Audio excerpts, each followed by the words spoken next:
Hey everyone, in this video, I'll show you how to download TikTok Live Studio on your laptop.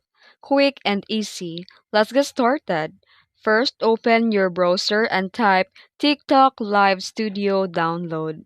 Then here, you'll see the several websites in the result.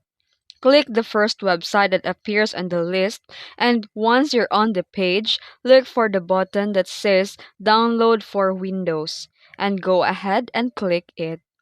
A window will pop up asking where to save the file. Choose your preferred folder and click Save.